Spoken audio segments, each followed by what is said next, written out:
അപ്പം തന്നെ അതിലൊക്കെ തന്നെ താമസം, പേരിനൊന്നും ഒരു മാറ്റവും ഇല്ല. സാധനം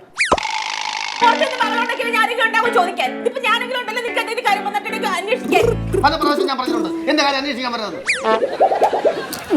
പോയി ഇന്നത്തോടെ നിർത്തിക്കോണം ഈ കോപ്പറായൊക്കെ. ഇതേ കുറച്ച് വെള്ളം ഒരു വരിലേക്ക് ഒഴിക്കും. അപ്പുറത്തേക്ക് കളഞ്ഞേക്ക്. അച്ഛാ എനിക്ക് ടൂറിനോ പൈസ വേണമെന്ന് കേട്ടില്ലേ? അടുത്ത പ്രാവശ്യം പോടാ. അച്ഛാ ഇറങ്ങി പോടാ. ആ കുടിച്ചാ? കാപ്പിയൊന്നും കുടിച്ചില്ല. തീർന്നു കാണാം. ചിരിയുടെ ഉപ്പും ചിന്തയുടെ മുളകുമായി കരിക്കിനെറ്റ് സിൽക്ക് വിലാജിയോ ഉപ്പും മുളകും. ഇന്ന് രാത്രി 8 മണിക്ക് ഫ്ലവേഴ്സിൽ HD ദൃശ്യമികവോടെ.